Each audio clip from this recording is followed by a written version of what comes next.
জ্ঞান বশত একটা ওয়াক্ত নামাজ ছেড়ে দেবে, আল্লাহর সঙ্গে বান্দার সম্পর্ক কেটে যাবে।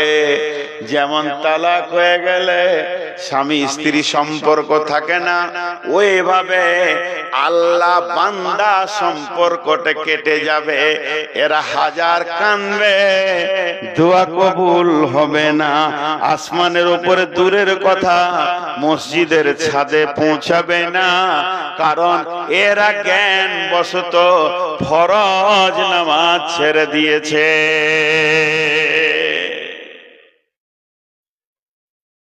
হায় আল্লাহ, বিশ্ব নবী যখন অন্তিম শয্যায় শুয়ে আছেন, এইবার ট্রান্সফারটা নেবে, মাত্র 3 সেকেন্ড কি 5 সেকেন্ড এই জগৎ থেকে ওই জগৎ যাবে জানটা। দুটি কথা বলেছিলেন, একটা বলেছিলেন আসসালাত আসসালাত আসসালাত, আরেকটা বলেছিলেন ইয়া রাফিকাল আলা ইয়া রাফিকাল আলা ইয়া রাফিকাল আলা। কারণ দুইজনকে দুটো কথা বলেছেন, যাদেরকে ছেড়ে যাচ্ছে তাদেরকে বলে না সালাত, আর যার কাছে যাচ্ছে তাকে বলছে ইয়া রাফিকাল আলা। আল্লাহর কাছে যেছে এই জন্য বলছে হে আমার উচ্চ পর্যায়ের বন্ধু, সব থেকে দামি বন্ধু, তুমি সব থেকে উচ্চ পর্যায়ের বন্ধু, এটা আল্লাহকে শোনালো। আর যাদেরকে ছেড়ে যাচ্ছে এদেরকে বলে গেল আসসালাত। মানে একটা রশি তোমাকে দিলাম, তুমি ফারাক্কার নদীর ব্রিজে যদি পড়েও যাও বাংলাদেশ ঢুকবে না, খালি রশিটা যদি ধরে থাকতে পারো তো ইনশাআল্লাহ কুল কিনারা তুমি পাবে। এই উম্মতের সেই রশিটার নাম হলো সালাত। আমি কাউকে পাপের লাইসেন্স দিতে আসিনি যে আপনি জুয়া খেলেন, তাস খেলেন, মদ খান, এটা আমি বলতে আসিনি। মাফ করবেন, এগুলো কাবিরা গুনাহ। কিন্তু একবার বলছি বোঝানোর জন্য, সুদ খান, জো খান, চুরি করেন, ডাকাতি করেন, বেঈমানি করেন, লুচ্চামি করেন, দান্ডিগিরি করেন, বেশ্যাগিরি করেন, বেপরদা থাকেন, পৃথিবীর সব পাপকে গ্রহণ করলেন, কিন্তু নামাজ ছাড়ার মতো পাপটা করিয়েন না।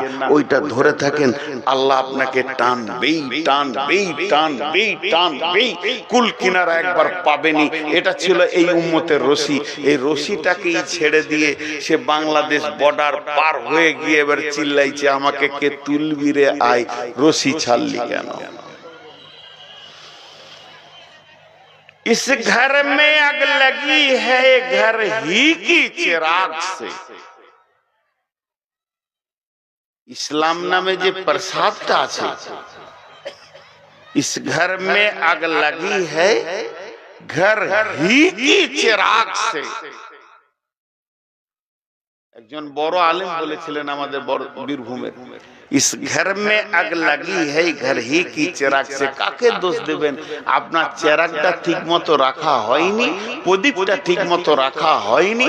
এই প্রদীপটা উল্টিয়ে গিয়ে কেরোসিন তেল তেল মেখে গোটা ঘর দাও দাও করে জ্বলছে। কাউকে দোষ দিয়েন না, মুসলমানরা নিজের পাপে জ্বলছে, পাপে পাপে পাপে। কোন জাতিকে দোষ দিয়েন না, কারণ আল্লাহ কি করতে পারেন বলেন তো? ইসলামের সব থেকে বড় শত্রুর নাম বলেন। ইসলামের সব থেকে বড় শত্রু, যে শত্রুটার নাম বললে সমস্ত তোকে পাইনি 3 জন, তোকে পাইনি 3 জন, তোকে পাইনি 3 জন।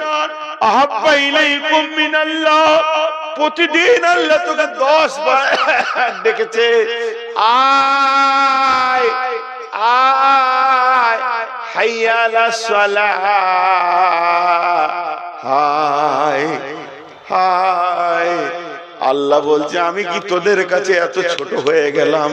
আমি কি করুণার পাত্র? ওই আটটা কি তোর প্রেম পাত্র? আমি পেলাম না। আহাব্বা ইলাইকুম মিনাল্লাহি ওয়া রাসূলিহি, আমার রাসূল কাউকে পেল না। তোর গালের দাড়িটা যে চাঁচা আছে, এখানে যতগুলো দাড়ি চাঁচা বসে আছেন, আপনার জুতোটা আমার মাথায় মারেন, আমি আনন্দিত হয়ে যাব। একটা জুতো খেয়েছি, একটি বার আপনাকে এই সমাজে উঠে বলতে হবে আমার দাড়িটা বজরং চেঁচেছে, আমার দাড়িটা বিজেপি চেঁচেছে, আমার দাড়িটা চেঁচে দিয়েছে কি আর শেষ, আমাকে দাড়ি রাখতে দেয় নাই তৃণমূল, আমাকে বলেছেন দাড়ি না কাটলে তোকে মেরে দিব। একথা কেউ এখনো পর্যন্ত বলেনি। তুমি দাড়ি কেটে তাদেরকে সুযোগ করে দিছো, আর একটা দাড়িওয়ালা ধরে দাড়িটাকে টানবে।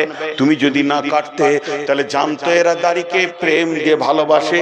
ওরা জেনে নিয়েছে অঙ্ক করে মুসলিমের ভিতরে 5% দাড়ি রাখে, তারা বোকা বলি রাখে, 95% গাল চেঁচে নবী মোহাম্মদকে ছুঁড়ে ফেলে দিয়েছে। তাই আমাদের কাছ থেকে নবী মোহাম্মদ চলে গেল, তার ইজ্জত নাই, আল্লাহর ইজ্জত নাই।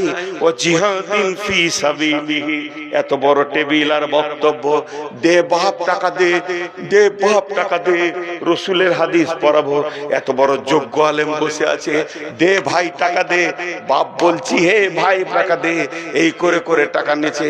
আর জুয়ার আড্ডায় যখন বসছিস, কেউ যদি 10,000 ফেলছে, তুই 2 লাখ ফেলছিস, তখন তোর মাথার হুঁশ থাকে না। যখন অন্য জায়গায় গান বাজনা হয়, তোর টাকার কোনো হিসাব থাকে না। যে বাড়িটা তুই বানিয়েছিস 25 কোটি টাকা দিয়ে, বাড়ি তোর সঙ্গী হবে না। নবীজি বহুবার বলে দিয়েছে, তুই নিজে অঙ্ক করলে বের করে নিতে পারবে, ওটা মুসাফিরখানা।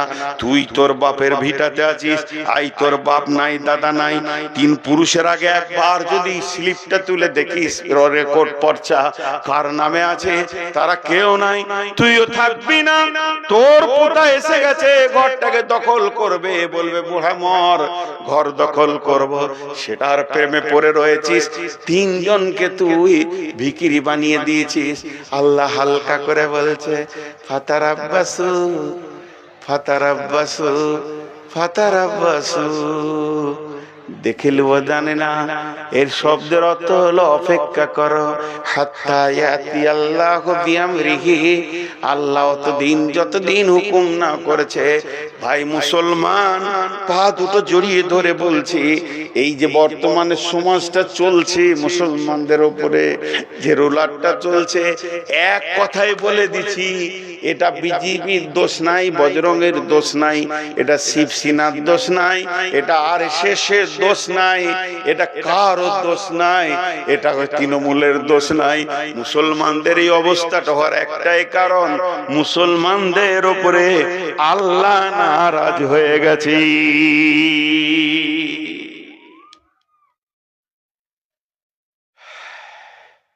আমার নামটা ডিলিট আছে, বিএলওর কাছে যান, আর কার কাছে যান, আর কার কাছে যান, ডিএম এর কাছে যান, চলে যান জজ কোর্টে, না হয় তা হাইকোর্টে, না হয় সুপ্রিম কোর্টে করে দিন। কুত্তার যার 5,000 টাকা ধরিয়ে দিলে নামটা আপনার ওকে করে দিল।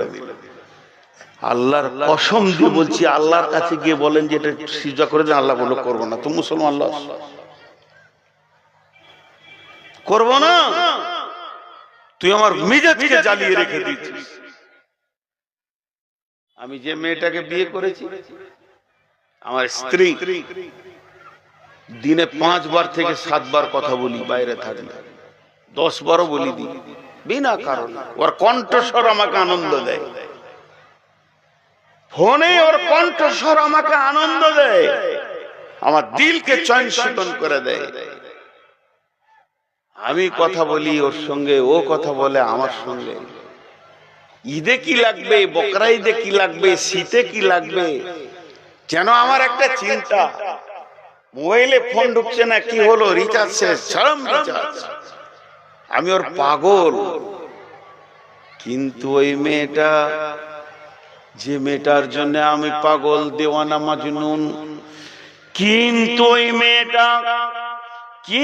ওই মেয়েটা যদি সামাজিক ভাবে আমার সঙ্গে তালাক নিয়ে নেই, এ আর কাছে থাকবো না, এ ভালো মানুষ নয়, এর ঘরে ভাত আর খাবো না। যেদিন মেয়েটা তালাক নেবে, সেদিন থেকে ওরা আর আমি খোঁজ নিব না, কি লাগবে এটাও বলবো না, দিনে 10 বার কেন বছরে একবারও ফোন করব না। তালাক ঘটে গেলে সম্পর্ক প্রেম মহব্বত ঘটে যায়। বিশ্ব নবী বলছেন উম্মতদেরকে, উম্মতের লা তাতরুকান্না সলাতা মাকতুবাতান মুতাআম্মিদান ফাইন্না মান তারাকাস সালাতা মাকতুবাতান মুতাআম্মিদান ফাকাত বারিয়াত মিনহু জিম্মাতুল্লাহ। হে আমার উম্মত, খবরদার খবরদার, ইচ্ছা করে জ্ঞান বশত এক ওয়াক্ত নামাজ ছেড়ে দিও না। যে ব্যক্তি ইচ্ছা করে